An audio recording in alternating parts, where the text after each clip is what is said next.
Marleycombe was the sort of village one might sketch from memory after reading too many English novels. Thatched roofs sagged charmingly under the weight of years. Ivy curled possessively around old stone walls, and the church bells rang with it. An elderly chime that seemed to sigh rather than sing. Life in Marleycombe ticked on like the grandfather clock in the corner of the vicarage. Slowly, predictably, and with a comforting sense of inevitability. But on that particular Tuesday morning, a thick, unfamiliar smoke began curling above the rooftops of the village, painting the sky with long strokes of gray. It drifted ominously from the far edge of the high street, near the abandoned mill house. A place no one had entered in years, save for the occasional child dared into mischief or a stray dog seeking shelter from the rain-dot Miss Jane Marple. Stood by her drawing-room window in St. Mary's Lane, her knitting resting idly in her lap. She was not one to be alarmed easily, but she recognized the color of that smoke. It was not chimney smoke, not the dry, whitish kind from hearth fires, but thick, oily, and blackened. The kind that suggested something unnatural had been.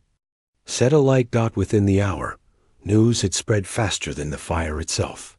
The old mill, said Mrs. Chivers, breathless with excitement as she bustled into the grocer's. They found someone inside. No, gasped young Nancy Reeve from behind the till. Who? They won't say yet, Mrs. Chivers replied with evident satisfaction. But the inspector's been called in from Carshall Heath, and I heard from Derek, who spoke with the postman, who heard it from the milkman's boy, that it's murder. The word settled over the village like an icy mist. Marleycombe hadn't seen a murder in decades, not since the war, and even then the incident had more to do with ration fraud and a rogue airman than anything truly sinister. By noon, the old mill was cordoned off, police tape fluttering like unwanted bunting in the summer breeze. A crowd of curious onlookers, some genuinely concerned, others feigning it for appearance, had gathered. Miss Marple did not join them. She preferred, as always, to watch from the edges. Inspector Harold Brent was a sturdy man with a worn look about him, the sort that only years of dealing with other people's worst days could carve into a face. He stood just outside the mill house, speaking in low tones with a constable. "We've confirmed identity," he muttered. Alistair Denholm, 59, retired architect, rented the old mill house last spring, lived alone. Quiet type. The constable scratched his head. Funny that. Why'd he live in there, of all places? That's what we'll have to find out, Constable Pierce, Brent replied, eyes narrowing. And what he was doing tied to a chair in the middle of that room before the place went up. The constable turned pale. Tied to? So he didn't. Die in the fire? Oh no, said Brent grimly. He was dead before the fire started.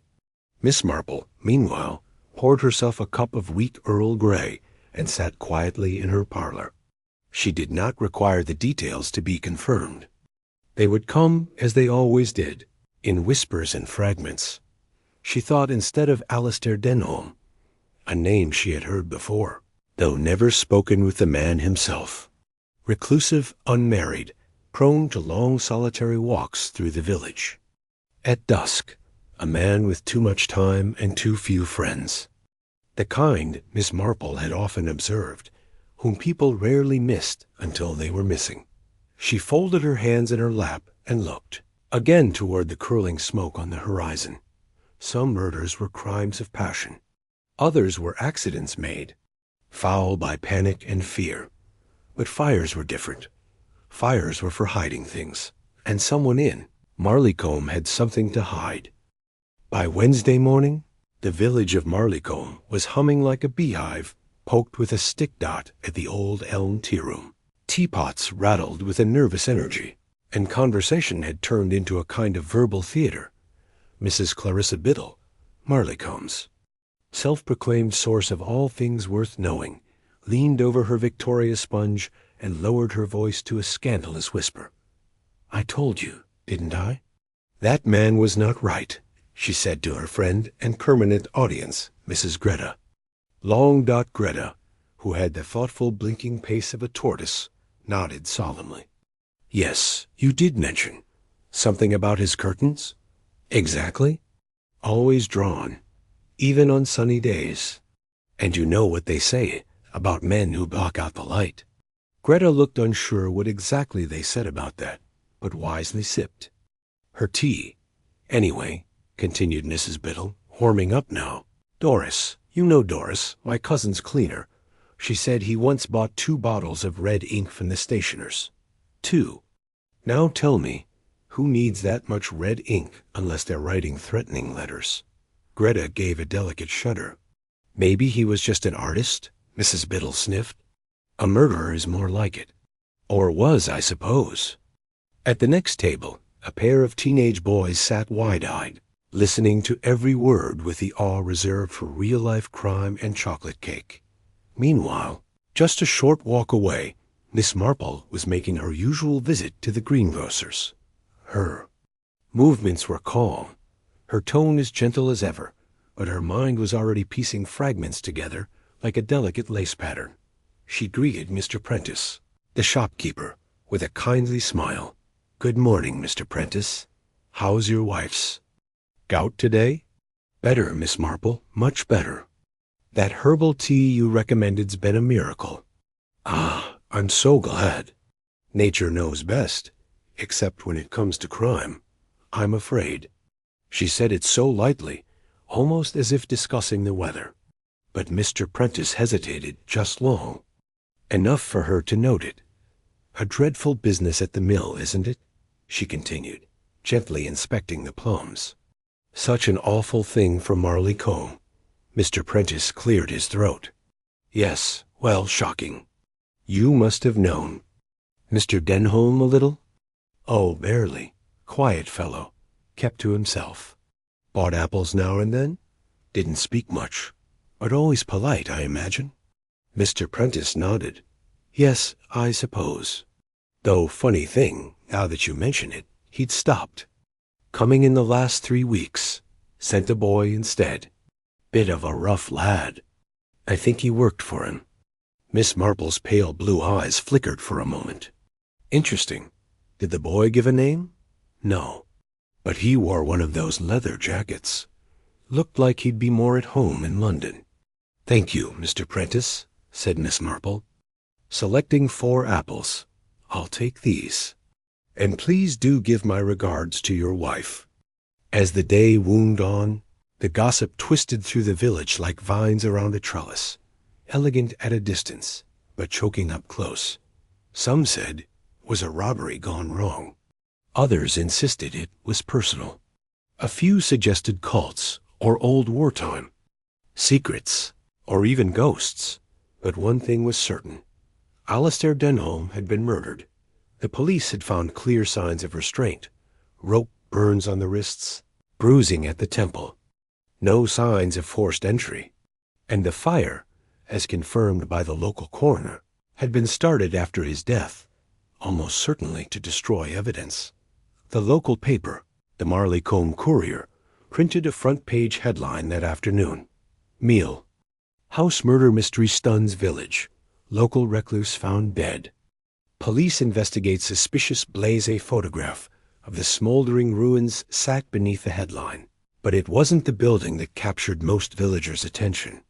It was the man in the background of the photo, standing apart from the crowd staring at the wreckage. Arthur Craig, a builder. Middle-aged, once dated the vicar's niece. Known for a temper got by evening, half the village was convinced he had done it. But Miss Marple, sitting by her fire, carefully threading a new row of stitches, was not so certain. Arthur Craig was loud, yes, and opinionated, and sometimes careless with words, but not careless with matches. She watched the flames flicker in her own fireplace, her cat dozing gently at her feet. People always rush to find a villain, she murmured softly, more to herself than anyone else. But real evil, real guilt, it tends to wear a quieter face. And in Marley Combe, there were many quiet faces. By Thursday morning, the weather had turned strange, the kind of damp, heavy stillness that seemed to make sound carry further and tempers sit closer to the surface. Clouds hung low over Marleycombe, like a ceiling waiting to fall dot at the village. Post office, a copy of the Marleycombe Courier, lay folded and half-read on the counter, the headline still visible beneath a sheet of brown parcel paper. Most people had seen the photo by now, the one of the burned-out mill house, taken just after the fire had been doused. But what most people hadn't noticed, at least not right away, was the second man in the background, not Arthur Craig. Someone else, Miss Marple, had noticed. It was just a glimpse. Half a face turned away from the camera, a tweed coat, and a distinctive walking stick. But Jane Marple had an extraordinary memory for such things, especially when they didn't quite match what they ought to. After all, Alistair Denholm hadn't had visitors. Not publicly, not frequently. And yet, there in the photo, someone was standing just a little too close, just a little too still. That afternoon, Miss Marple made a quiet visit to the Marleycombe Photography Club. It met every Thursday at the village hall, mostly so that retired men could sip weak tea and complain about digital cameras. "Good afternoon, Mr. Coulter," she said gently as she entered. George Coulter, a retired bank manager with far too much time on his hands and a fondness for five stops, looked up from a print he was examining through a loupe. "Miss Marple, you're a bit far from your garden, aren't you?" "I do try to keep my mind watered as well as my roses," she replied with a smile. "I was hoping I might ask a favor." "Of course," he said, gesturing to a chair. "Anything for you." "I wondered if you happened to have taken any photographs during the incident at the old mill. The newspaper printed only one, but I thought surely there might be others." Coulter's eyes lit up. "Ah, yes, indeed. I took quite a few. I was there early. Shame about the focus on some, but it's tricky in smoke." He rummaged in a canvas satchel and pulled out a small stack of glossy 6x4 prints. "These are the best ones. You can look through, of course." Miss Marple took her time, handling each print with a surprising steadiness for her age. Fire crews, smoke, crowd, police, the usual. Then she paused. There, again, was the photograph. The one the paper had used. And in the far left corner, just behind a police vehicle and a water barrel, was the figure she remembered. Tall, slim, turned slightly away. She leaned in. "Do you know who this is?" she asked, tapping gently on the edge of the image. Coulter squinted. "That fellow? Not off the top of my head. Doesn't live in the village, I'd say. Coat's too clean." Miss Marple smiled faintly. "Yes, and the stick is too new. London, perhaps." Coulter chuckled. "You always do notice the little things. I find they tend to grow into big things if left unchecked." That evening, the photograph lay on her side table beside her knitting. Miss Marple sat with it in quiet contemplation, her fingers resting lightly on the corner of the print. Her mind ticked gently through recent village sightings, gossip, and reports, and she remembered something curious. 2 weeks ago, Alistair Denholm had been seen arguing with a man near the train station. A stranger, described vaguely by the station porter as posh, impatient, walked like he owned the place. And now here he was again, in the background of a murder scene, but no one else had noticed him, because no one else had been looking. For what didn't belong. Meanwhile, Inspector Brent had his hands full. Arthur Craig had been taken in for questioning, largely because he was the nearest thing the village had to a troublemaker. He had a criminal record from his youth, nothing major. A fight outside a pub in Chichester, but enough to raise the inspector's brow. "I didn't even know the bloke," Arthur protested. "I'm a builder, not an arsonist." "You argued with him?" the inspector replied. 2 villagers said they saw you outside the Red Fox shouting at him. Yeah, because he was blocking the road with his damned cart. That's not a crime. And yet you were seen near the mill the morning of the fire. Arthur's face flushed. I was walking my dog, Harper. Everyone knows I go that way. Brent sighed. Until I have something better, you stay close. But something in the inspector's voice betrayed doubt. It didn't feel right. Too easy. That night, Miss Marple stood by her front window, staring out into the mist that had begun to settle on Marleycombe. Like an old feather blanket, she could feel it now, that strange heavy wrongness that always seemed to sit just under. The surface of murder. Someone had been watching the village. Before the fire.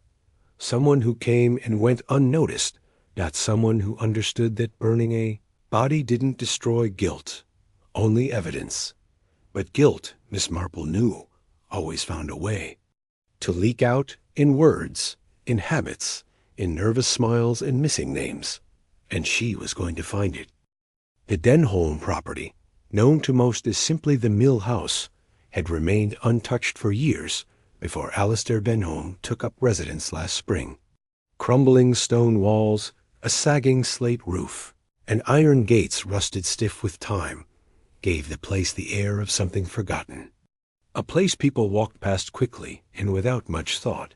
But inside, despite the disrepair, Denholm had made it. Comfortable. Spartan, perhaps, but clean. And someone had helped him do it. Her name was Mabel Dunn, and she had been his housekeeper. Twice. A week, rain or shine, she walked from her small cottage in Lower Marleycombe to the Mill House. Always early, always alone, and always with a wicker basket under her arm. And now Miss Marple was seated in that very cottage, sipping slightly bitter chamomile tea and watching Mabel fidget with the hem of her cardigan. You must forgive me, Mabel said, voice rough with age and nerves. I still can't believe he's gone. Mr. Denholm, I mean. He never hurt anyone. He wasn't the friendly sort. No, but he wasn't cruel. I understand, Miss Marple said gently. It's always a shock, even more so in a small village. And even more still when there are unanswered questions. Mabel nodded slowly. I've spoken to the police, told them all I know. Which isn't much. Miss Marple gave her the faintest of smiles. Forgive me, Mabel, but I've learned over the years that housekeepers, good ones, like yourself, tend to know quite a lot, even when they don't realize it. The old woman hesitated. Then, as though something unspoken finally cracked, she leaned forward. There was a visitor, she whispered. About 2 weeks ago. Miss Marple's fingers paused over the rim of her teacup. Go on. I didn't see his face properly, but I heard them arguing. Not shouting, not loud like a pub row, but tense. Like they knew each other once, but weren't friends anymore. Did you hear a name? No, but I remember Mr. Denholm said, it's too late. I'm not changing my mind. And the man said, then you've left me no choice. I remember it exactly. It chilled me. It did. Miss Marple's expression didn't change, but her mind took note. A quarrel, a threat, and an unresolved decision. And you're certain? This man was a stranger? I'd never seen him in the village before. Tall, neat coat. London sort, if I had to guess. Miss Marple nodded. And since then? Did Mr. Denholm seem different? Mabel hesitated again. Yes, he seemed watchful, as if something was coming. He stopped walking down into the village, and he started locking the inner doors. Even asked me if I thought people in the village could be bribed. Miss Marple raised an eyebrow. Bribed? He didn't say why, just asked. And he looked tired, sad even, like something was weighing on him. That evening, Inspector Brent sat at his desk in the temporary incident room set up at Marleycombe's town hall. Files were piling up. Statements, forensics, photos, timelines. but none of it clicked. He rubbed the back of his neck and muttered, "We're missing something." Just then, there was a knock at the door. He looked up. Miss Marple. "I'm sorry to intrude," she said politely, "but I thought you might find this helpful." She stepped forward and placed a copy of the photograph on his desk, the one from the photography club. "There's a man here," she said, pointing. "Not a local, possibly connected to Mr. Denholm's past. Possibly the last person to see him alive before the murder." Brent leaned in, frowning. "You think this is our man?" "I think it's someone worth identifying," she said gently. "And I've found that when a man hides his face at a crime scene, he usually has a reason." Brent's eyes narrowed. "I'll run it by the station in Carshall Heath. Maybe. Check the train logs, too." "Do," Miss Marple said, already turning to go. "And Inspector, perhaps ask Mr. Denholm's solicitor whether he'd made any recent changes to his will. I think you'll find something interesting." "How would you know that?" Miss Marple gave him a soft smile. "Because people don't burn buildings to hide a body. They burn them to hide what the body left behind." The office of Mr. Peter Langley, solicitor at law, sat just off the high street in Marleycombe, squeezed between a flower shop and a modest bakery. The wooden sign above the door had faded in the sun, and the brass bell gave a half-hearted jingle as Inspector Brent stepped inside. Langley, a soft-spoken man in his early 60s, looked up from behind his desk, spectacles perched precariously on the bridge of his nose. "Inspector Brent," he said, rising. "You're here about Mr. Denholm, I presume?" "Indeed," Brent replied. "I understand you handled his legal affairs." "Yes. He came to me last spring, just after moving to the mill house. Wanted everything in order. Very precise man." "Did he make a will?" Langley nodded. "He did. And, interestingly, he amended it 2 weeks ago. I submitted the changes myself." Brent sat forward. 2 weeks ago? Right after his argument with the unknown visitor. Langley blinked. "I beg your pardon?" Brent waved a hand. "Never mind for now. Who were the beneficiaries?" Langley pulled a thin file from his drawer and opened it with practiced care. Initially, the bulk of his estate, some £78,000 in the mill house, was to go to a cousin in Bath. They hadn't spoken in years, but she was the last of his family, more or less. "And the amendment?" Langley's mouth tightened. The cousin was removed entirely. Everything property, savings, even a collection of rare architectural sketches, was redirected to a Miss Celia Armstrong. Brent blinked. "Who?" "I had the same question," said Langley. "She's not a relative, at least not directly. But Mr. Denholm insisted. Said she had recently come back into his life, and he wanted to make things right." "Did he explain what that meant?" "Only that he'd made a mistake in the past," Langley replied, "and that he might not have much time to correct it." Brent stood, frowning. "Do you have a current address for this Miss Armstrong?" Langley reached for a note card. "Yes, London, Kensington." Back in her parlor, Miss Marple was quietly piecing things together. Celia Armstrong. The name meant nothing to the village. No connections, no family, no gossip to follow. But the timing of her arrival in Mr. Denholm's life and the sudden change in the will painted a curious picture. Miss Marple sat with a needle paused in her knitting, lost in thought. She had seen this sort of thing before, not in Marleycombe, but in life, when guilt returned after years of silence. When a man nearing the end of his days tried to undo damage from long ago, a child perhaps, or a lost love, people often made quiet amends when they knew they were being followed by illness, by fear, or by someone far more dangerous. Inspector Brent arrived at Celia Armstrong's flat in London the following afternoon. It was small, but smartly kept, the kind of place one rents when trying to live above their means, but still under the radar. Celia was in her early 30s, with pale blonde hair pinned back and a wary tightness around her mouth. She didn't ask why the inspector had come. She already knew. "Yes," she said softly. "Alistair Denholm was my father." Brent blinked. "Your father?" She nodded. "Not publicly. Not legally, even. But biologically, yes. My mother. Her name was Rachel Armstrong. Knew him when he was working in Brighton in the late 80s. She never told him about me until last year, when she was dying. Did he believe her? At first, no. But I had letters, photos.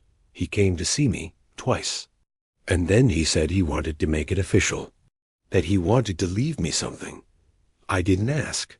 He offered. Did you know he was dead?" Celia's face twisted. "I saw it in the paper. I didn't think he'd changed the will yet. I thought maybe it was too late." Brent studied her. "Did anyone else know about your connection to him?" "I didn't tell anyone," she said. "Except, well, there was a man who showed up asking questions. I thought he was from the press." Brent's brow furrowed. "What man?" "Tall, brown hair, wore a navy coat and gloves.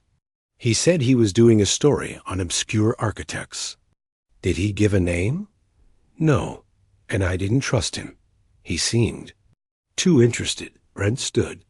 "Miss Armstrong, I believe someone else found out about your father's intentions. And that person may have murdered him, not for revenge, but for money." That evening, Miss Marple sat with the latest telegram in her hands. It was from Brent. "Denholm amended will 2 weeks ago. New beneficiary. Celia Armstrong, his daughter. London contact confirmed. Strange man visited her. Investigating." She folded the message carefully, then rose and walked slowly to the hearth. The fire crackled gently. "He tried to do the right thing," she murmured. "But someone made sure he never lived to see it through." She paused. "And I wonder, did that someone think the new will had already taken effect? Because if they thought it hadn't, if they thought the cousins still stood to inherit, then they might have made a very costly mistake." The next morning, Marleycombe woke to a fine mist hanging in the air, clinging to hedgerows and window panes like breath on glass. Miss Marple, wrapped in a soft gray shawl, was already preparing her small travel bag. She had a train to catch. To Bath. The cousin mentioned in Alistair Denholm's original will. Harriet Denholm Smythe lived in a modest Georgian terrace near the Royal Crescent. Though the two had reportedly been estranged for over 15 years, she had remained his closest living relative. And until 2 weeks ago, she had stood to inherit everything. Miss Marple believed it was time to meet her. Harriet Denholm Smythe answered the door herself. Tall, angular, and perfectly coiffed, she had the sharp-eyed look of a woman who noticed dust on other people's furniture. Her expression registered cool confusion when she saw Miss Marple standing before her with a handbag and a gentle smile. "Yes?" "Good morning. My name is Jane Marple. I was a friend, in a manner of speaking, of your late cousin Alistair." Harriet's mouth twitched slightly. "Friend? I wasn't aware he had any." Miss Marple offered a soft chuckle. "Not everyone keeps friends in the usual sense, I've found. May I come in for a moment?" After a pause that felt longer than it was, Harriet nodded and stepped. Aside, the sitting room was neat to the point of sterility. Pale floral wallpaper, untouched doilies, and not a photograph in sight. "I was very sorry to hear of Alistair's passing," Miss Marple began, settling delicately into a hard-backed chair. "Were you?" Harriet said coolly. "I was surprised myself. I hadn't spoken to him in over a decade." "And yet he named you in his will," Miss Marple said mildly. "Until quite recently." That got Harriet's attention. Her lips parted for a moment, then pressed shut. "I assume the police have told you," Miss Marple continued, "that Alistair changed his will 2 weeks ago. You were removed as beneficiary." Harriet's expression did not change, but the knuckles around her teacup turned a shade paler. "I see," she said quietly. Miss Marple leaned slightly forward. "I wonder, Mrs. Denholm Smythe, did you know he was planning to change it?" Long pause. "I suspected," Harriet admitted at last. "He wrote to me. Just a short note. Said that he had been reflecting on past mistakes and hoped I would understand if changes were made. I found it absurd. Alistair was always dramatic. Did you reply?" "No. Why would I?" "If he wanted to cast me off for some sudden sense of justice, that was his affair. We were never close. And frankly, I didn't care for the mill house or whatever sum he tucked away." Miss Marple observed her carefully. "You don't seem particularly upset by his death." Harriet raised an eyebrow. "I didn't kill him, if that's what you're insinuating. I was in Bath the entire week. Ask my bridge club." "Oh, I will," said Miss Marple pleasantly. "I just find that people sometimes kill not out of greed, but out of resentment, especially if they believe something once promised has been stolen away." Harriet looked down at her teacup for a moment, then set it aside. "I resented him, yes," she said quietly. "He left the family, vanished, turned his back on everything. And now, after all these years, he suddenly has a daughter. You knew about Celia?" Harriet gave a thin smile. "Alistair was careless with secrets. He told me in the letter. Said he'd found someone worth leaving a legacy to. I assumed it was a woman. I didn't know it was his." Miss Marple nodded. "It must have stung to know that everything you'd expected was being handed to someone you'd never met." Harriet's eyes flashed. "You think I burned down the house? That I tied him up and killed him to protect my inheritance? I'm not that desperate, Miss Marple." "No," Miss Marple replied gently, "but someone else might have been." Harriet blinked. "You see," Miss Marple continued, "the question isn't who lost the inheritance, but who thought they would." Meanwhile, back in Marleycombe, Inspector Brent was poring over train station ledgers and CCTV stills from Carshall Heath. One image in particular made him pause. A man boarding a train to London 4 days before the fire. Tall, tweed coat, leather, gloves, walking stick. Not Denholm, not a villager, not a builder or a solicitor. A stranger. Brent circled the face with red ink and turned to his constable. "Get me everything on this man. He's the key." That evening, Miss Marple returned to her cottage just as the church bells rang 7. The mist had begun to roll back in. She placed her handbag gently on the side table and reached for her notebook. She wrote, "Motive, inheritance. Opportunity, someone who knew about Celia. Means, arson to destroy will, confuse evidence. Mistake, they thought the will hadn't been changed." She underlined that last sentence. Then she sat back, folded her hands in her lap, and whispered, "Who had something to gain?" And then suddenly, nothing at all. Outside, a dog barked in the distance. Inside, the trap was slowly being set. The photograph had been blurry, little more than a smudge of color and shape at the edge of the fire scene. But the man's coat, cane, and posture were clear enough to raise suspicions. Now, Inspector Brent had a name, Miles Ashcroft, former estate manager, based in Surrey. Quiet, educated, never married, no criminal record. But one curious detail stood out. Miles had worked for an architectural firm, the same one where Alistair Denholm had once been a partner, back in the late 1980s. Brent stared at the folder on his desk. He tapped the edge with his pen and muttered, "There's always a link." He picked up the phone and dialed the firm's old number. "Benmore and Lyle, how may I help you?" "This is Inspector Brent, Carshall Heath Police. I'm following up on a former employee, Miles Ashcroft." A pause. Then, "Mr. Ashcroft, Hasn't worked with us in over 15 years. I'm more interested in the time when he did. More silence. Then the voice lowered slightly. He was efficient, very exacting. There was a bit of tension between him and Mr. Denholm. If I recall. What kind of tension? Let's just say Mr. Ashcroft felt he was owed more than he received. There were some disputes over project credit. Denholm made partner. Ashcroft didn't. Brent's brows lifted. And how did he take that? I believe he left shortly after, quietly, without incident. But he held a grudge, if that's what you're implying. Brent hung up with a heavy exhale. Grudges, inheritance, and now proximity to both the victim and the scene. Miles.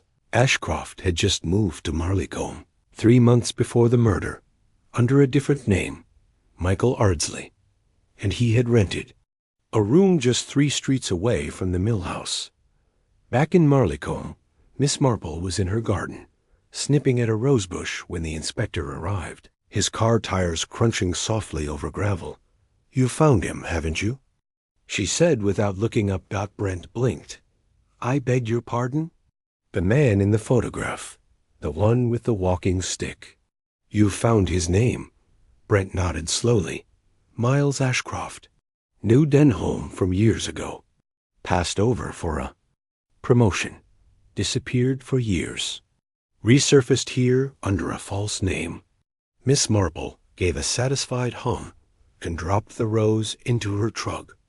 "People don't often change, Inspector. They only become more efficient at hiding themselves." Brent frowned. "But we've no hard evidence yet, just suspicion." "You'll have more soon," Miss Marple said, brushing a speck of leaf from her sleeve. "But first, I suggest you pay a visit to his lodgings. Quietly. Look for ash, rope, a scorched glove. Even the cleverest criminals can't erase every thread." Brent hesitated, then gave a slight nod. "We'll search the property this afternoon." "And, Inspector," she added, looking him full in the face now, "don't underestimate how deep old pride can run, especially in a man who spent his life in someone else's shadow." At 3 o'clock, the police arrived at Michael Ardsley's rented room. The landlady, Mrs. Fortescue, was more than obliging. "Odd sort, that one," she said, unlocking the door. "Quiet. Always paid rent in cash. Didn't like questions." Inside, the room was sparse. Books lined the walls, all about architecture, structural integrity, fireproofing. A detail Brent noted with narrowed eyes. The wardrobe held little, but at the back, behind an old suitcase, was a canvas satchel, and in it, gloves with burn marks on the palms, a coil of nylon rope, and an envelope containing a single photograph of Alistair Denholm standing in front of the mill house. "Well then," Brent muttered, straightening, "looks like our friend Miles made a mistake." Meanwhile, Miss Marple had taken tea with Mabel Dunn again. They sat together in the modest cottage, the sun gently slanting across the tablecloth. Mabel seemed less shaken this time, as if speaking the truth once had released something in her. "I remembered something else," she said softly. "The man who visited Mr. Denholm, the tall one, he had a limp, slight, just on the right side." Miss Marple's eyes lit faintly. "A limp, you say?" "Yes, the sort you only notice if you watch people walk as often as I do." "Very helpful, Mabel," Miss Marple murmured. "Very helpful indeed." That evening, the inspector returned with news. They found evidence in the room. Gloves, rope, a photo of Denholm. He was tracking him. Miss Marple nodded slowly. "Did he know about the will?" Brent hesitated. "Not officially. But if he knew about Celia, or thought she'd been named, he may have assumed it wasn't yet final. Burning the mill house may have been his way of destroying the updated document. But the will had been changed," Miss Marple said gently. "And already filed with the solicitor." Brent nodded grimly. Which means, Miss Marple interrupted. Miles Ashcroft killed for nothing. The next morning in Marleycombe dawned cool and brittle, with a sky the color of wet slate. As the village stirred to life, kettles boiling, curtains tugged open, Miss Marple was already at work, setting in motion a plan that required nothing more than a tray of tea, a quiet smile, and a little theater dot. She had spent a lifetime watching people, not for what they said, but for what they didn't. And she knew that the most dangerous thing to an intelligent liar was being given the chance to speak. So she gave them exactly that. Inspector Brent had reluctantly agreed to Miss Marple's request. A trap? He'd said, incredulous. A polite invitation, she corrected him. To tea, here in my parlor. And you want me to just ... stand in the corner with a notebook? Not in the corner, she had said with a faint twinkle. Just out of sight. Now, Brent sat in the small sitting room adjacent to Miss Marple's drawing room, the connecting door slightly ajar. Constable Pierce was posted at the front gate, just in case. And Miss Marple, ever composed, was placing lemon slices into a delicate porcelain dish. Then came the knock. She opened the door to reveal Miles Ashcroft, or rather, Michael Ardsley, as the village knew him, in a freshly pressed coat and with a cautious smile. Miss Marple, he said, you asked to see me? Indeed, she replied. Do come in. I thought, after all that excitement near the old mill, it might be nice to speak with someone who appreciates a good building. I understand you have a background in architecture? Ashcroft blinked, but stepped in. Yes. I used to work in the field. Tea? She offered pleasantly. Thank you. They sat. The room smelled faintly of lavender and lemon cake. The ticking of the clock on the mantelpiece filled the silences. Do hope you're settling in well, Miss Marple said as she poured the tea. I often find that newcomers enjoy the village, though we have had rather more excitement than usual lately. Ashcroft sipped carefully. Yes, it's been tragic. Poor Mr. Denholm, she continued gently. You didn't know. Him, I suppose. Ashcroft paused. No, not personally. There it was. Miss Marple smiled faintly. That's curious. Because you were seen speaking with him 2 weeks before the fire, at the train station. His cup paused mid-air. You must be mistaken. Also, you are photographed at the scene of the fire. He froze. The mill house was still smoldering, and you were in the background, turned ever so slightly away, as though you didn't want to be noticed. His fingers tightened around the cup. You used a false name when you came to Marleycombe, Miss Marple went on, and you rented a room not far from the mill. You watched Mr. Denholm, followed him. You likely even learned about the new will. Didn't you? Ashcroft said nothing. But here's the thing, she said, her voice softer now, laced with a kind of sorrow. You killed him to protect your claim, a claim that was already gone. He had changed the will. He'd left everything to someone else.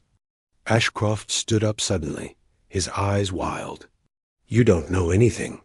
Oh, but I do, said Miss Marple, folding her hands neatly in her lap. I know you felt robbed. Again. Just like all those years ago when Denholm made partner and you didn't. I imagine you told yourself it wasn't murder. Just ... taking back what was owed.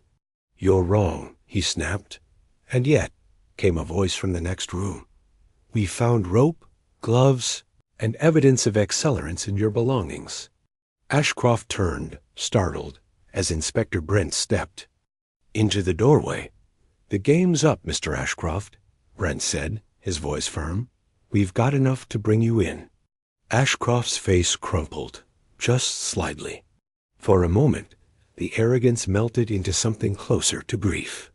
But then, it hardened again. He destroyed my life, he hissed.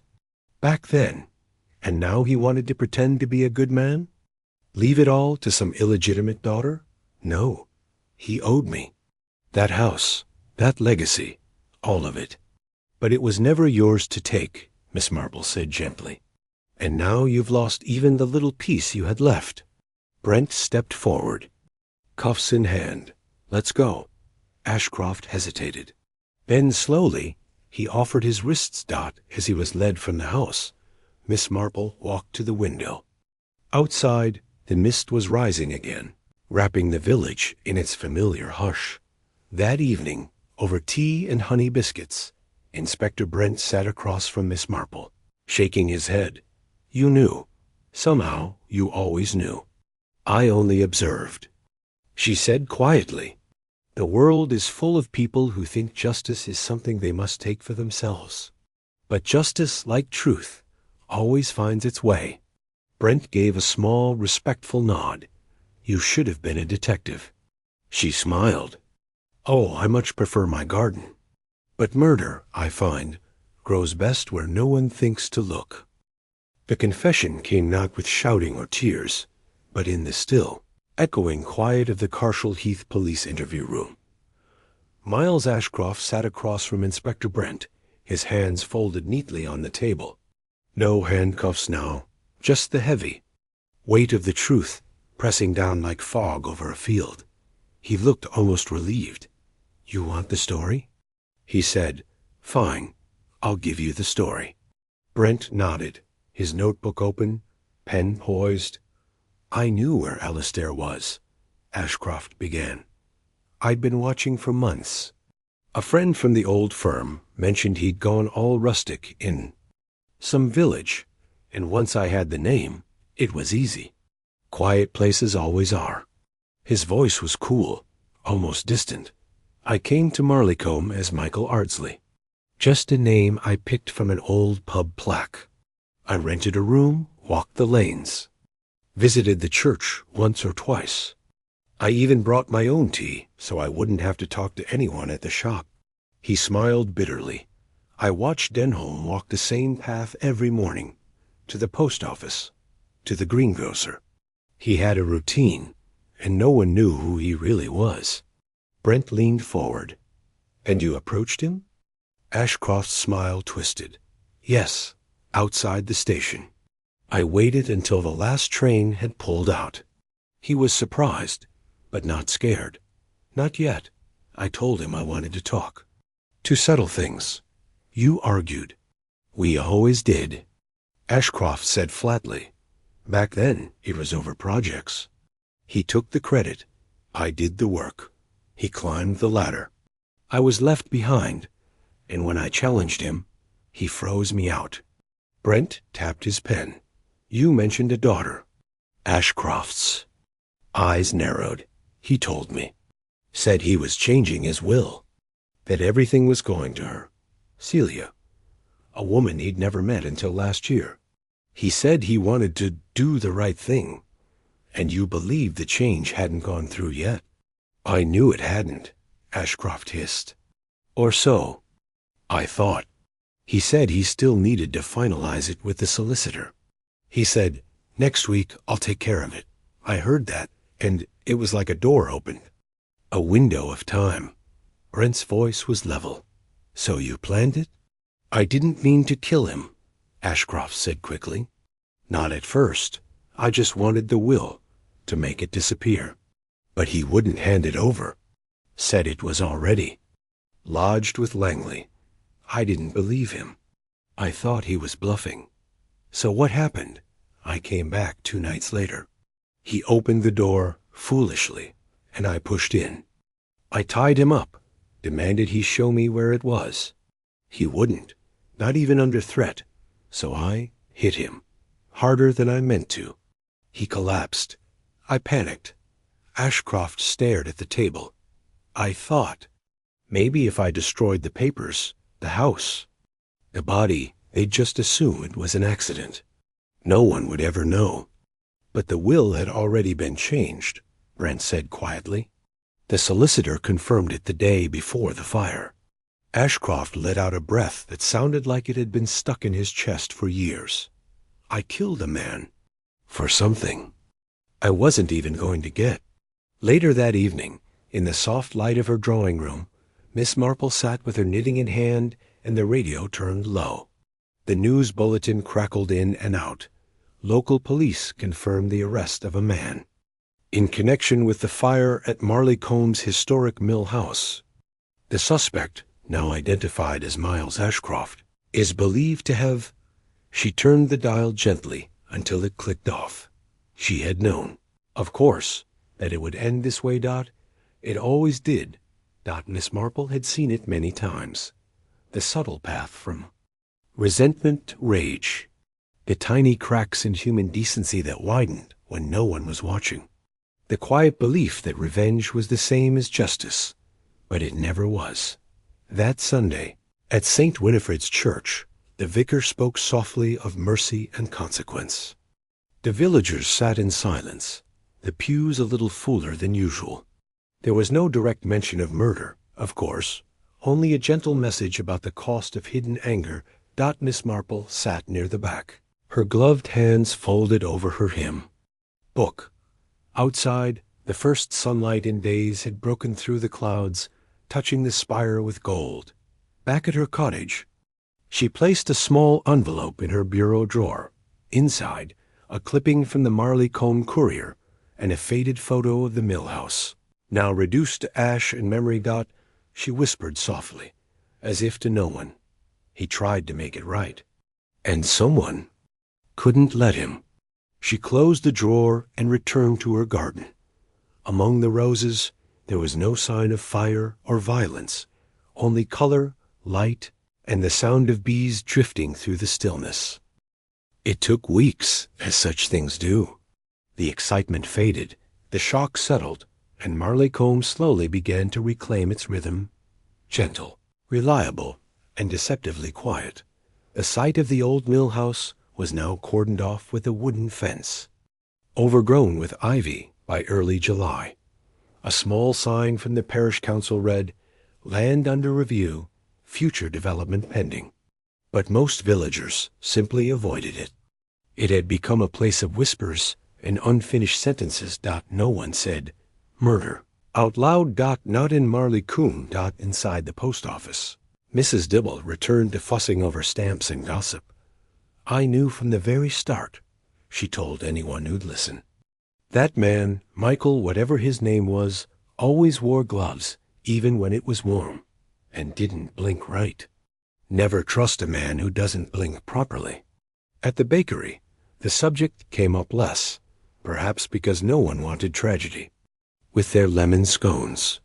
And at the pub, the Red Fox, tales were already being retold with growing exaggeration.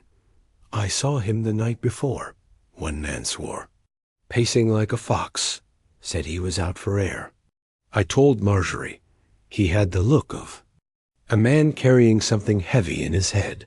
Celia Armstrong came only once to Marley Comb, escorted quietly by a young solicitor.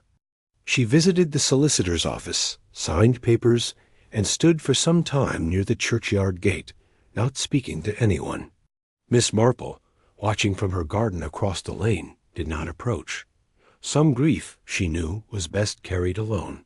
She did, however, leave a small envelope with Langley, the solicitor. Inside was a single folded note for Celia. "Your father was trying to give you something more than money. He was trying to give you truth. May you find peace in it." J.M. Inspector Brent stopped by Miss Marple's cottage one last time before filing his final report. He brought with him a bag of pastries, still warm. "Well, Miss Marple," he said, sipping her tea, "I suppose I should say thank you." Again, "Not at all," she replied pleasantly. "I'm quite certain the official channels would have arrived at the same result." Eventually, he gave her a sidelong glance. "Perhaps, but I doubt they would have caught the significance of a half-seen coat or a woman's instinct about silence."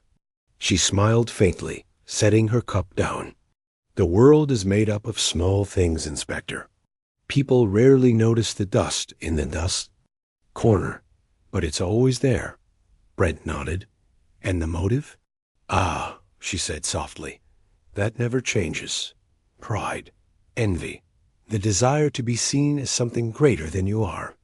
Miles Ashcroft didn't just want money. He wanted to rewrite a story he believed he'd been wronged in. But no one gets to write the ending alone. Brent stood, tipping his hat. You should write a book. Oh, I have, she said, with a sly smile. In my mind, many times. Later that afternoon, Miss Marple returned to her garden. The roses were heavy with bloom. Her hands, though lined with age, were steady as she trimmed the yellowing leaves. From the lane, 2 children passed by, whispering and giggling, unaware of the drama that had unfolded just weeks before, or perhaps pretending to be unaware, which in its own way was just as honest. The village had returned to normal, but something invisible had shifted, a truth uncovered, a wound acknowledged, a veil, soot-stained and heavy, finally lifted. It was a quiet August morning in Marleycombe. The skies had cleared after a week of scattered storms, and the air held that freshly washed scent of lavender, damp stone, and something faintly metallic, a trace of the summer heat retreating into the earth. But at Langley's law office, something unexpected arrived, a small parcel, unmarked but sealed with old-fashioned wax, dark green, cracked faintly at the edges. Peter Langley held it in his hands longer than necessary. His instincts, honed over decades of dealing with estates and regrets, told him this wasn't a thank-you note or a misplaced file dot. It was something left behind. He broke the seal. Inside, wrapped in yellowed tissue, was a leather-bound journal, the kind used by architects, thick with sketches and annotated in meticulous handwriting. On the inside cover, in clean script, A.D. Personal notes, not to be opened unless I'm gone. Langley sat down slowly, adjusted his glasses, and began to read. 2 hours later, Miss Marple heard the soft knock at her door. Miss Marple, Langley said breathlessly, I think you'll want to see this. The journal sat between them now, its pages spread across the tea tray like a puzzle begging to be solved. And though the early entries were benign, drawings of buildings, poetic rants about brick quality, scathing notes about planning boards, one entry stood out near the end. They never found out about the summer house. Not in 1993. Not in 2001. Not even when the boy disappeared.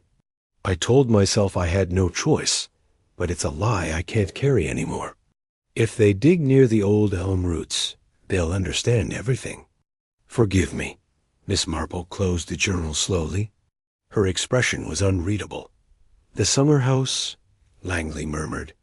That old brick ruin behind the Denholm property?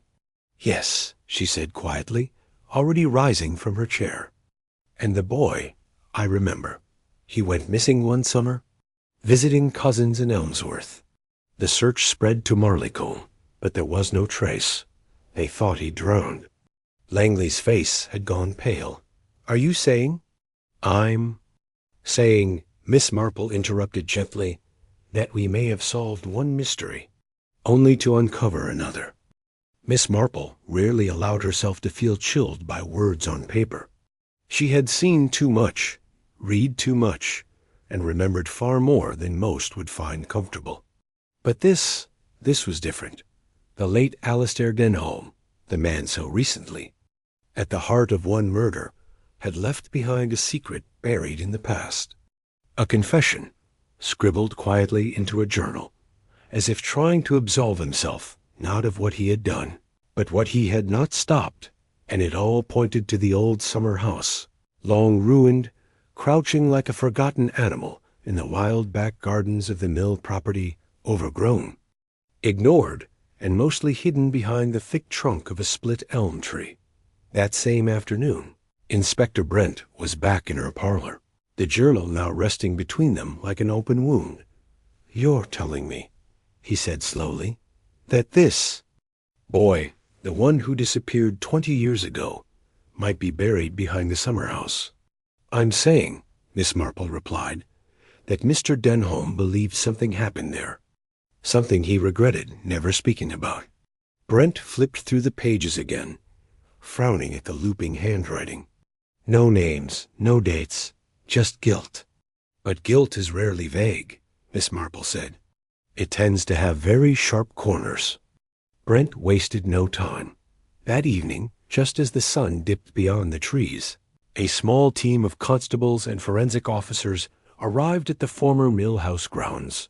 The summer house was nearly swallowed by ivy. Moss covered the low stone walls. No roof remained, only a skeletal wooden arch still clinging to one side. Like the ribs of a long-dead creature, Miss Marple watched from the path as they dug beneath the elm's roots, slowly, carefully. As daylight faded and lanterns were lit, the air was heavy with soil and silence.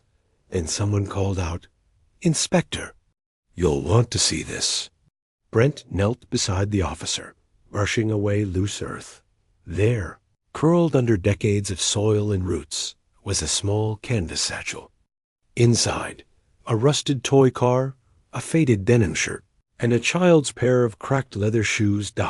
And beside it, bones. The next day, the headlines in the Marleycombe Courier read, "Missing boy from 2001, believed found in former summer house ruins." Investigation reopened after discovery behind mill house grounds. That afternoon, Miss Marple stood again in Langley's office as the solicitor read out the newly authenticated journal to Inspector Brent, who listened in grim silence. "What I don't understand," he said at last, "is why Denholm didn't say anything at the time. 20 years. Why stay silent?"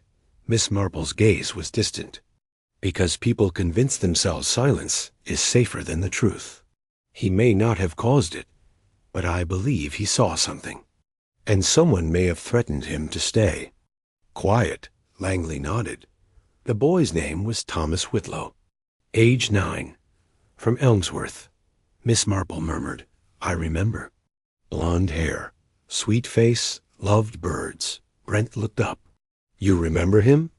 "I never forget the face of a lost child, Inspector, especially when the search ends without closure." Miss Marple left the office that evening with a firmer step than usual.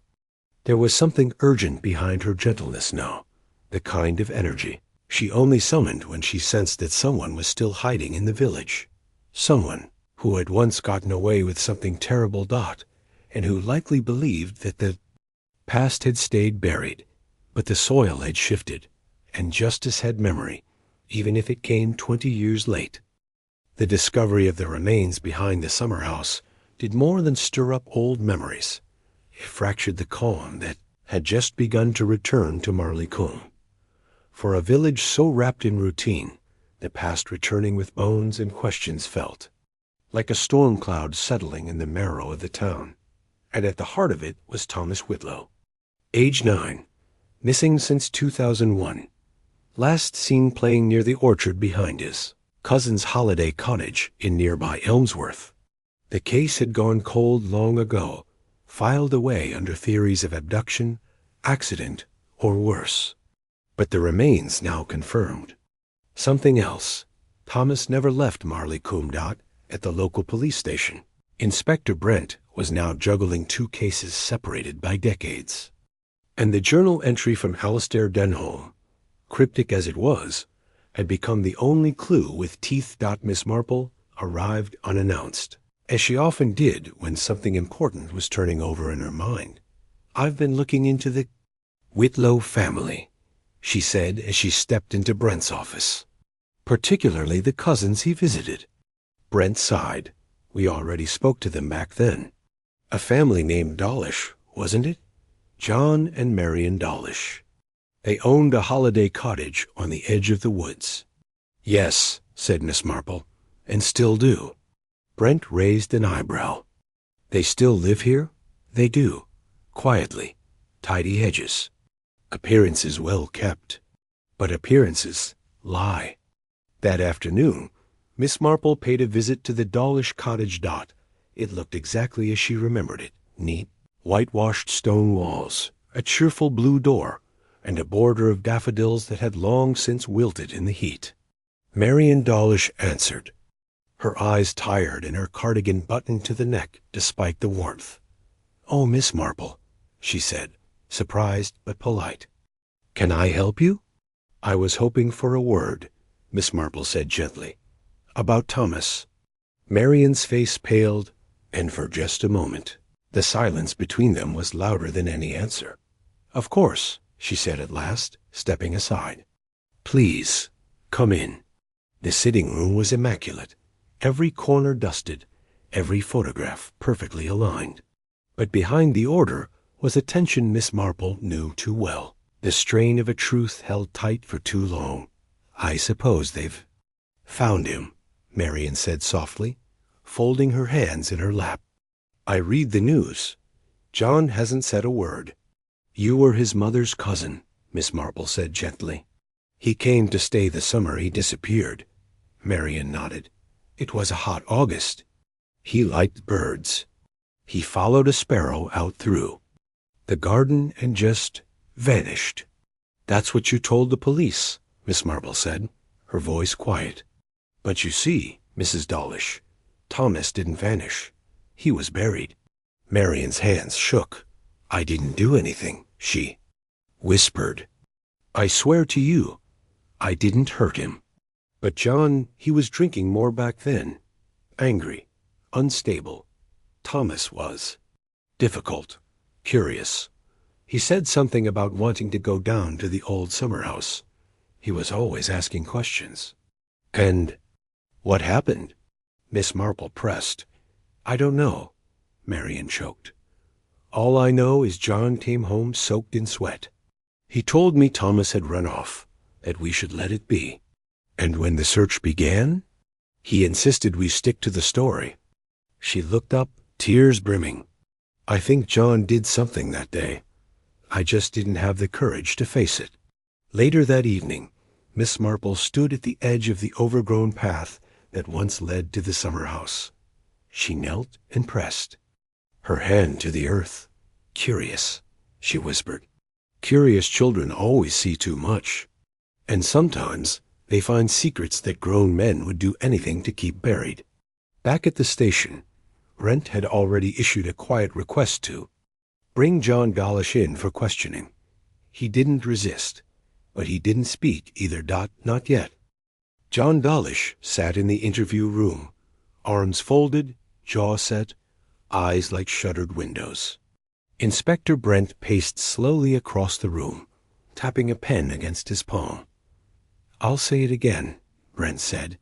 "We found Thomas Whitlow's remains behind your property, behind the old summer house, buried under the elm." Dawlish said nothing. "You were one of the last people to see him alive." Still silence. Brent leaned forward. "Your wife believes you know what happened." Dawlish's jaw tensed, but his lips stayed shut. Brent sighed. "If you're protecting someone, you should consider who protected Thomas." Meanwhile, back in Marleycombe, Miss Marple was visiting an old friend, someone not many in the village remembered. Reverend Giles Warburton, retired, once the parish vicar, during the summer of 2001. He now lived quietly in a modest stone cottage tucked behind the churchyard, tending his roses and rereading sermons from years long gone. He opened the door, his frame a little stooped, his eyes bright with recognition. "Miss Marple," he said warmly, "the garden looks like it remembers you. I've come to ask." "About a boy," she said gently. "A boy named Thomas Whitlow." Warburton's smile faded. He nodded and led her inside. Over tea, he confessed what he remembered. "Thomas came to Sunday school twice," he said. "Sharp boy. Asked questions the other children wouldn't. About heaven and why bad people sometimes go unpunished." "Did he ever speak to you privately?" The Reverend hesitated. "Once, the day before he vanished. I was locking up after evensong. He ran up the path and asked me if I believed secrets could rot through walls." His words exactly. Miss Marple's eyes flicked upward. "Did he say what he meant?" He started to. Said he'd seen something he wasn't supposed to. Something. In the back room where the bottles are. I asked what he meant, but he just shook his head and ran off. Back room, Miss Marple repeated, where the bottles are. She stood an hour later. She was knocking at Marian Dawlish's door once again. The back room, Miss Marple said as soon as the door opened. Does your husband still keep the old cellar? Marian's eyes widened. Yes, behind the pantry. I'd like to see it, if I may. The cellar was cold and damp, with a stone stairwell and rows of dark green bottles on rough wooden racks. But in the far corner, almost obscured by a broken shelf, Miss Marple spotted it, a loose board in the wall, pried back slightly. And behind it, something unexpected. A small, cloth-bound notebook. It was Thomas's journal. Dated the summer of 2001. The pages were childishly written, but unmistakable in their clarity. I saw Mr. John with the other man. They were yelling in the summer house. He had a bag. I think it was money. I was hiding by the tree. Mr. John said he would hurt someone if they told. I think it was very bad, but I can't tell. Mummy, I'm going to write it here instead. If someone finds this, they'll know. Miss Marple closed the journal and exhaled slowly. She finally understood. Thomas hadn't been a target. He had been a witness. At the station, Inspector Brent placed the notebook in front of John Dawlish. Dawlish stared at it for a long time. Then, finally, he spoke. I told him to stay out of it, he muttered. Told him to keep quiet. I just wanted to scare him. But he ran. I went after him. A pause. He fell. Hit his head on the stone base near the summer house. It was sudden. He didn't move. Silence followed. I buried him because I panicked. I couldn't let it ruin everything. The deal, the money. Everything was riding on that week. Brent folded his arms. You buried a child. Dawlish nodded, eyes blank. I thought no one would ever know. But someone did know. Alistair Denholm. He'd seen Dawlish that night, covered in mud and sweat, and though he'd said nothing for years, the guilt had eaten at him. It had followed him to the mill, into solitude, into silence, and finally into his journal. A truth whispered too late, but whispered all the same. There was a strange stillness in Marleycombe the following morning. The news had spread, gently but inevitably.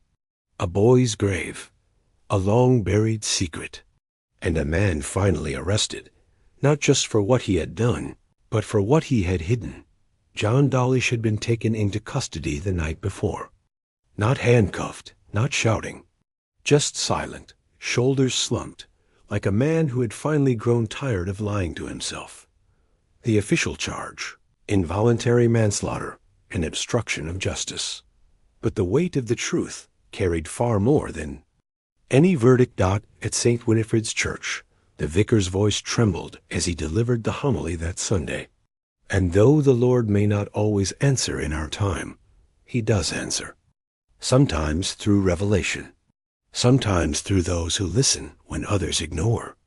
No one said Thomas's name aloud, but everyone knew it. It lingered in the air like the sound of a small, soft voice, not forgotten, only delayed. After the service, Miss Marple stood beneath the elm tree behind the church, where wild roses had begun creeping along the old fence line. She held a small posy in her gloved hands, daisies and forget-me-nots bound with twine. Celia Armstrong approached quietly, her eyes rimmed red. They said I could take a piece of the land, she said softly. The solicitor. Where the summer house stood. Miss Marple nodded. You should. I'd like to place a bench there, with his name, so people remember him. That, said Miss Marple, would be the most fitting thing anyone has done in this village in years.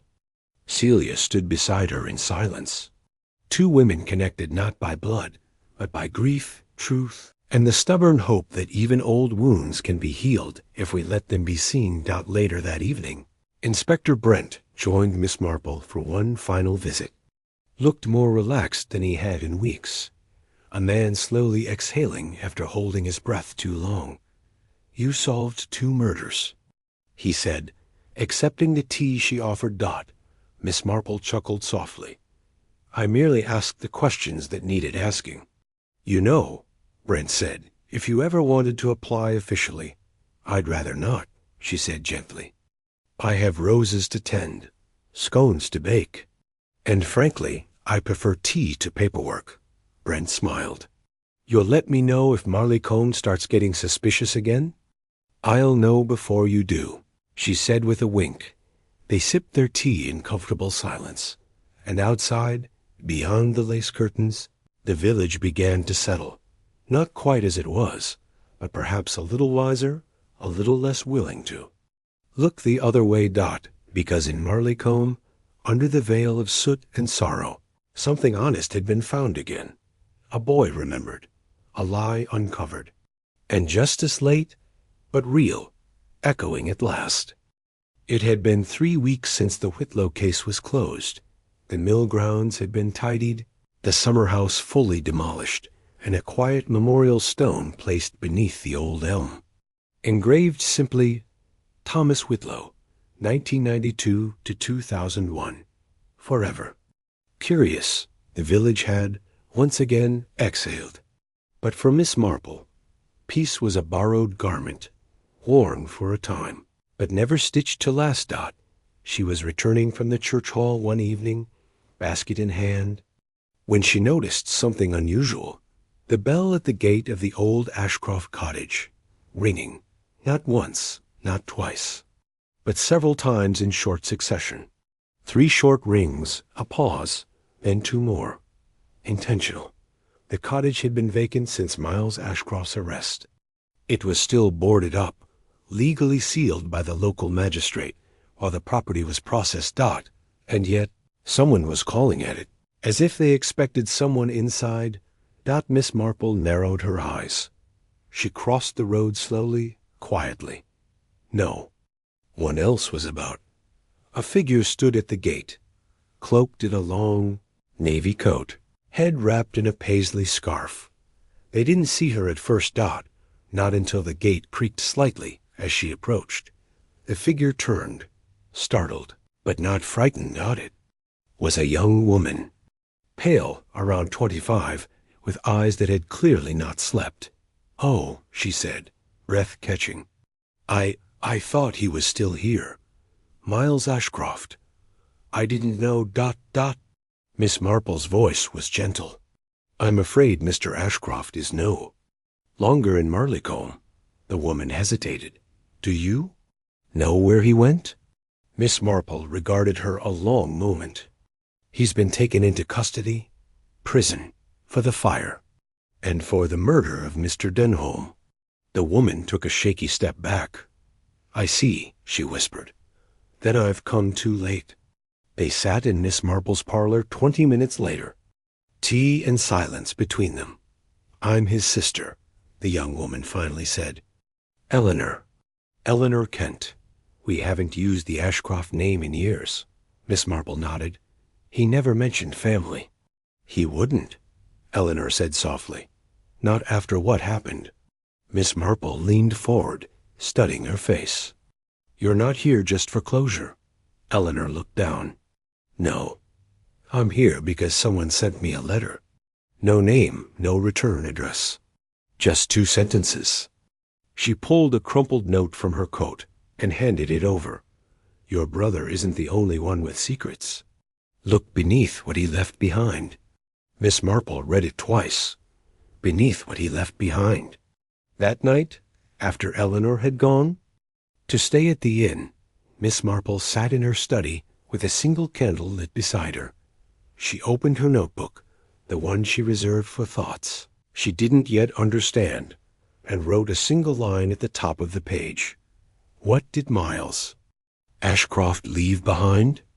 She didn't know it yet, but this question would unravel a truth much older and much more dangerous than either of the cases that had come before, because beneath the soot, something darker still lingered, something Ashcroft had hidden, not from justice, but from someone far more dangerous.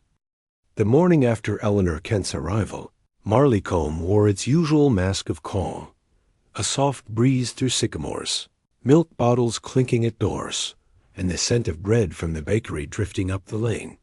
But Miss Marple's mind was not at rest. The letter Eleanor had received lingered in her thoughts like smoke after a candle's flame. Look beneath what he left behind. The phrase could mean many things: a literal object, a secret, or perhaps a person. But one thing was clear: someone else knew more than they were saying. And Marleycombe, for all its pleasant routines, had a history of hiding things in plain sight. Not Miss Marple's first call that day was to Langley, the village solicitor. She found him in his office, fussing with a pile of case files. He looked up, removing his spectacles. "Back again, Miss Marple?" "As always," she replied, smiling thinly. "I wanted to ask about Mr. Ashcroft's possessions. After his arrest, did anyone claim them?" Langley frowned. "The cottage remained sealed. No family ever came forward until now." "He never left a will?" "Nothing of legal standing. A few scattered notes, a bank book, a set of architectural plans." Miss Marple raised an eyebrow. "Plans?" Langley nodded. "Drawings for the old mill house and something else. A structure I don't recognize, titled Project G, Undercroft Access." Her knitting needles paused. "May I see those?" An hour later, Miss Marple sat in her parlor, poring over a rolled sheaf of parchment. Miles Ashcroft's architectural sketches. They were exquisitely detailed. His talent was never in question. But one page in particular stood out: a blueprint of the mill house basement. Long before the fire. It showed not one, but two levels beneath the main floor. The second, unrecorded in any village registry, was marked with a single word: Undercroft. "Undercroft?" Miss Marple said aloud that evening, stirring a pot of soup as Eleanor sat at her kitchen table. "It's a medieval term," she explained. "A stone vault beneath a building, often used for storing goods or hiding things." Eleanor looked pale. "You think Miles found something down there?" "I think," said Miss Marple slowly, "that he was building something, or covering something.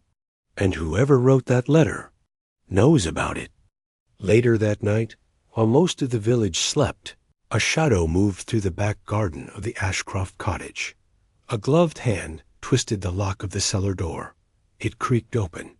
A figure stepped down slowly, their footsteps muffled. Torchlight flickered over stone walls, dust, and rotted timbers. And then a square imprint on the floor, slightly raised, barely visible. The intruder knelt, brushed the dust aside. A hatch, sealed with rusted bolts. The figure pulled out a small iron key from their pocket and whispered, almost affectionately, "Still here, aren't you?" Then with a click, the bolt turned, and the hatch creaked open. At that exact moment, Miss Marple sat upright in bed, a cold chill tracing her spine. It wasn't the wind. It was the feeling she knew too well. The sense that the truth had just shifted. Somewhere in the dark, something had been opened. And whatever it was, wasn't meant to be found. The following morning, the village of Marleycombe awoke to a tension in the air, the kind that no one could name, but everyone could feel. A certain weight to the wind, a hush in the birdsong. Even the bells of St. Winifred's rang with a slightly off-kilter echo. Miss Marple, as always, felt at first. Her dreams the night before had been uneasy. Fragmented glimpses of stone corridors, water pooling beneath ancient beams, and a voice she couldn't place whispering, "You weren't supposed to find it." She dressed early and walked briskly to the Ashcroft cottage. where she met Eleanor Kent already standing by the front gate. "There's something wrong," Eleanor said at once, her eyes flicking nervously toward the cellar entrance. "The side door was open when I came by. I locked it yesterday." Miss Marple nodded. "Then someone else has been inside." They called Inspector Brent, who arrived within the hour. He looked tired, but alert. The recent cases had sharpened his instincts, and he no longer second-guessed Miss Marple's concerns. "Stay behind me," he said as they entered the cellar. It was cold, stale, but something in the air had changed. Beneath the faint scent of mildew and dust was something older, something sour and metallic, the smell of disturbed stone and damp earth. Brent spotted the disturbance immediately. Near the far wall, half hidden beneath rotted floorboards, a square hatch. Unlocked, open. He crouched beside it, his torch cutting through the darkness. A tunnel, stone-lined, sloping slightly downward. It stretched out beneath the house, silent. Waiting. They called for backup. By noon, a small forensic team had begun surveying the newly uncovered undercroft, clearly older than the mill house itself. The walls were lined with thick, time-worn bricks. The air was thin, and the deeper one stepped inside, the cooler it became. Miss Marple stood at the threshold as the team worked, the beam of her torch resting on something near the far end of the passage. A door, wooden, reinforced, and shut. It took the officers 10 minutes to force it open.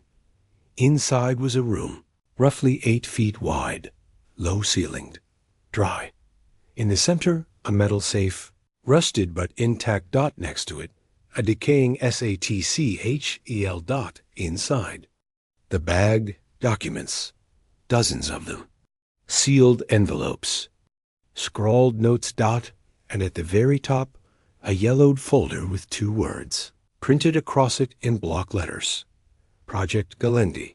Back upstairs, Miss Marple and Brent examined the folder under better light. Inside were diagrams, maps, and ledgers of payments, all in Miles Ashcroft's handwriting. And among them, a letter, unsigned, addressed simply, "To be opened if I vanish." Brent read aloud. "They think I'm hiding from the fire, from Denholm, but that was only part of it. I built the lower chamber on request. I didn't ask why. I was paid, but I found records, mentions of a child, a transfer, something about medical oversight.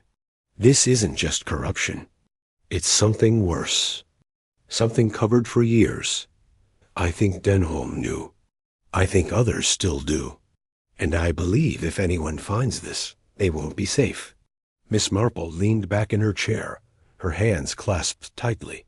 "Project Galendi," she repeated. "That wasn't a renovation." Brent's eyes were hard. "It was a cover," Miss Marple whispered. "This isn't about one crime. This is about a network." Eleanor, who had been silently watching, finally spoke. "My brother, he tried to fix it. That's why he stayed in the village." Miss Marple nodded slowly. "He tried, but someone got to him first." Outside, clouds had begun to gather again. Not rain. Not yet, but something was coming, something bigger. And far older than any of them had guessed. Inspector Brent stared down at the yellowed folder again, his fingers tight at the edges, as if it might vanish if he let go. The label, Project Galendi, was beginning to feel less like a code name and more like a warning. He looked to Miss Marple, who had gone very still. "What do you make of it?" he asked. She didn't answer right away. Instead, she tapped a particular page that had slipped free from the bundle. It was handwritten and appeared to be a list, names, dates, monetary amounts, and next to several entries, a single recurring note, SR signed off. She traced her finger along one line. T. Whitlow, May 2001, transfer redacted. Kassar. Brent swore softly under his breath. Are you telling me Thomas Whitlow was part of this? Miss Marple shook her head. No, not part. A mistake. He must have seen something. Or heard someone. And like before, someone made sure he wouldn't be able to speak. Eleanor sat in the corner of the room, pale and quiet, turning the satchel over and over in her hands. They paid Miles to build that chamber, she murmured. That means someone in this village knew. Someone still here. Brent straightened. Then we need to find out who. They worked late into the night at the station. Brent called for a private investigation team from county headquarters, but Miss Marple requested a copy of the papers before they left. She took them home, spread them across her parlor floor, and made tea, not because she needed it, but because ritual calms the mind when truth gets dangerous. She worked in silence, like a cartographer sketching out an invisible map, tracing names, comparing amounts, building relationships. One folder held a series of invoices, anonymous donors, medical shipments, property maintenance fees on buildings that no longer existed, and at the bottom, almost missed, was a sealed envelope labeled simply, St. Winifred's. She opened it. Inside was a handwritten confession, clearly never meant for posting. The writing was shaky, uncertain. I never agreed to that part. I signed the first set of authorizations, yes, but the boy, I didn't know they'd bring a child. When I asked questions, they reminded me who had signed. SR is not a name, it's a position. Sacrist Registrar. Miss Marple read it twice. Then her eyes slowly rose to the framed photo above her fireplace, taken 15 years earlier. At a church picnic. At the center stood Reverend Giles Warburton, his hand resting on the shoulder of a smiling young curate. The caption beneath it read, Rev. Warburton and Registrar Samuel Roke, 2001. The next morning, Miss Marple did something she rarely did. She went directly to the church. The nave was empty when she entered, cool and shadowed beneath stained glass. A low chant drifted from the organ loft, but Miss Marple ignored it. Instead, she turned right toward the small vestry room behind the altar. It was there she found him, Samuel Roke. Older now, balding, spectacles resting on the end of his nose. He looked up, blinking. Miss Marple? He said gently. You're up early. Not early, she replied, just persistent. He smiled politely. How can I help you? She laid the letter on the desk between them. He didn't read it. He didn't need to. His face changed. Slowly. No denial. Just exhaustion. So, he said softly, you've found it. Samuel Roke didn't move. He sat very still in the small vestry, the air between him and Miss Marple dense as fog. The letter lay on the table like a holy relic, fragile, damning, and impossible to ignore. Outside, the bell tower chimed the hour. Inside, time refused to pass. Miss Marple spoke first. I assume you recognize the handwriting. He nodded once. Warburton wrote it, just before he retired. So you knew. I knew enough, Roke said. His voice was tight, but not defiant. Enough to be guilty, not enough to stop it. He stood and walked to the window, staring. Out at the churchyard. I was fresh out of seminary in 2000, he began. Idealistic. I wanted to do good work. Warburton was kind, gave me responsibility, more than I probably deserved. Miss Marple said nothing. She knew when the truth needed space. There was this charity group, Roke continued. They called themselves Galendi Trust. Said they provided discreet care for children whose families couldn't manage them. Not orphans.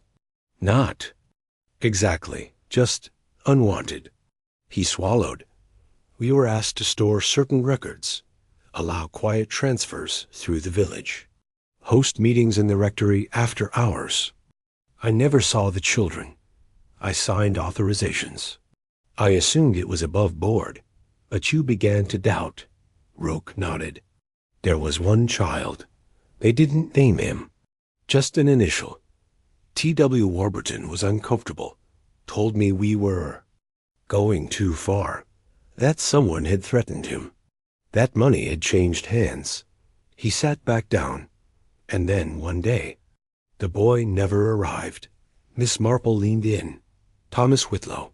Roke's hands trembled. I heard the name on the news. After he went missing, I made the connection.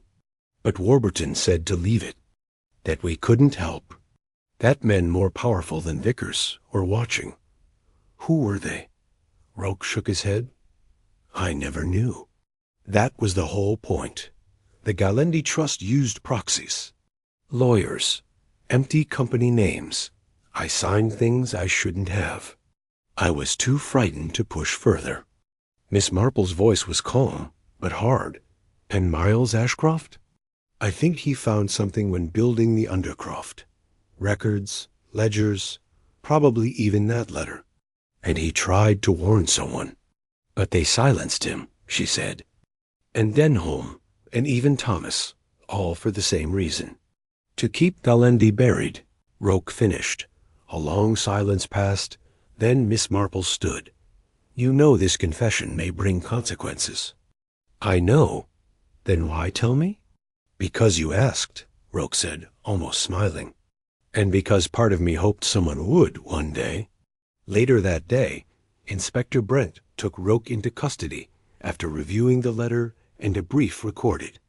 Statement. It wasn't the kind of arrest that made headlines. No sirens, no struggle. Just a quiet man walking down stone steps toward a waiting car, as the bells of St. Winifred's tolled behind him.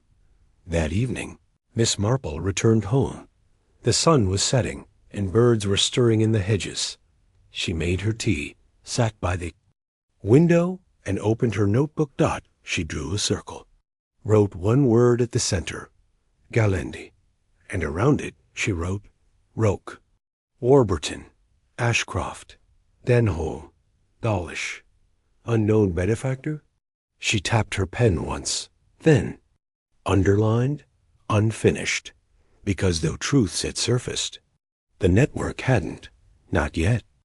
The next morning dawned gray and hushed.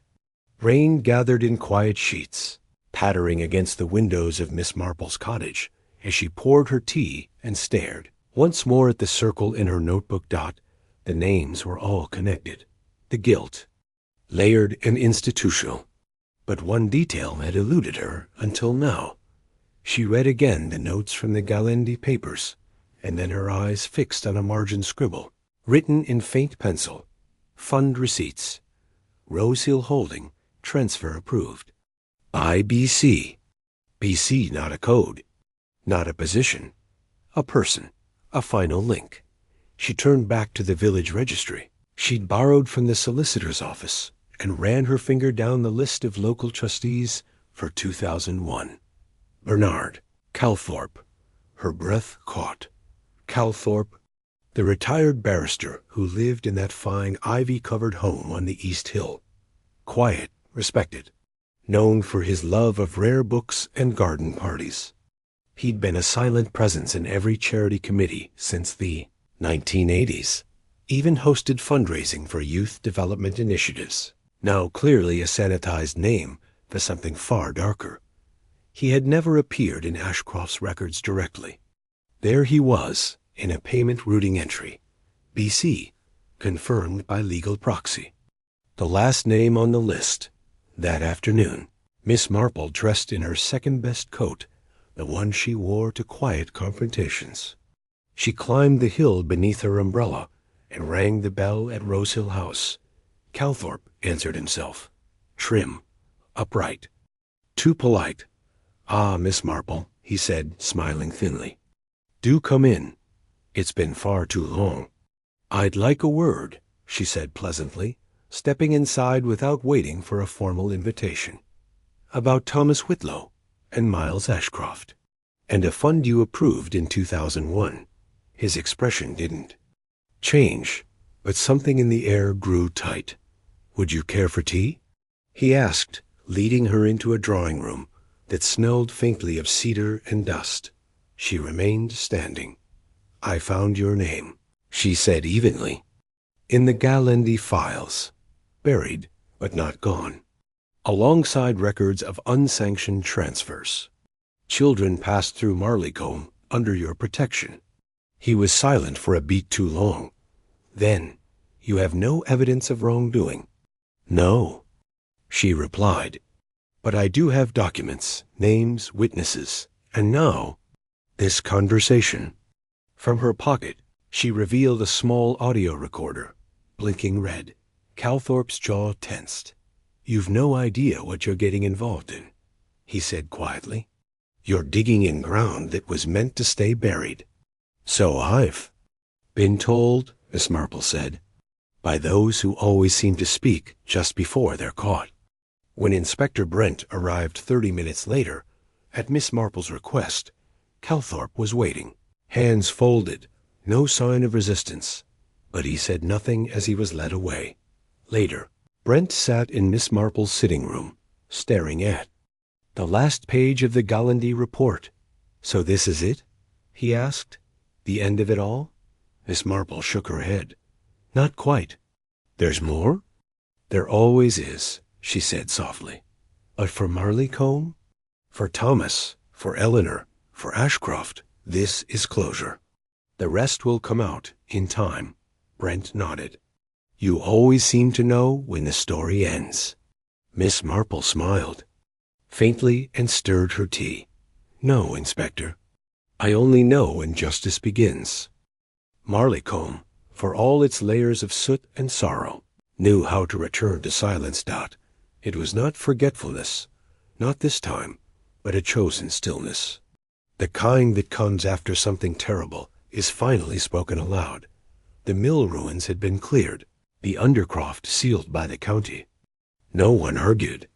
The past had been dug up, and now the ground needed rest. Thomas Whitlow was finally laid to rest in the churchyard beneath the elm tree. A simple stone with flowers, renewed each week by a stranger who never signed the Book of Mourners. Some said it was Eleanor Kent. Some said it was Miss Marple. Neither confirmed nor denied it. Bernard Calthorpe was facing trial. Quietly, discreetly, his lawyers were eager to remove the word Gallendi from every document. But it was too late. The name had been spoken, and truth, once spoken, cannot be unheard. The Gallendi network, as it turned out, had stretched farther than anyone guessed. County officials, quiet donors, shadowed ledgers. But Miss Marple had exposed the root, and in doing so, had begun the work of pulling the rot from the orchard. On a crisp morning in late autumn, Miss Marple walked through the Marleycombe Green. Where the village council had just planted a community garden. It sat on the land where the old summer house had once stood. Raised beds now held herbs, daisies, foxgloves, and forget-me-nots, all planted by hand by villagers who had once whispered behind closed doors, but now stood in the open sunlight. A wooden bench overlooked the path, with a plaque, in memory of the ones who saw too much and were never heard. "We hear you now." Miss Marple smiled faintly and sat. She watched as children chased each other among the rows, their laughter echoing where once there had only been silence. Inspector Brent joined her, 2 takeaway teas in hand. "I thought you'd be here," he said, sitting beside her. "I always like to see how stories end," she replied. He handed her the tea. "You could write books, you know." "Oh, I much prefer reading them." A pause. Then Brent asked, "What now?" Miss Marple looked up at the sky, pale blue and streaked with the soft gold of fading sun. "Now," she said, "we wait. Because another village, another secret, another shadow. It always finds its way. But for today?" He asked. "For today," she said gently, "we let the garden grow.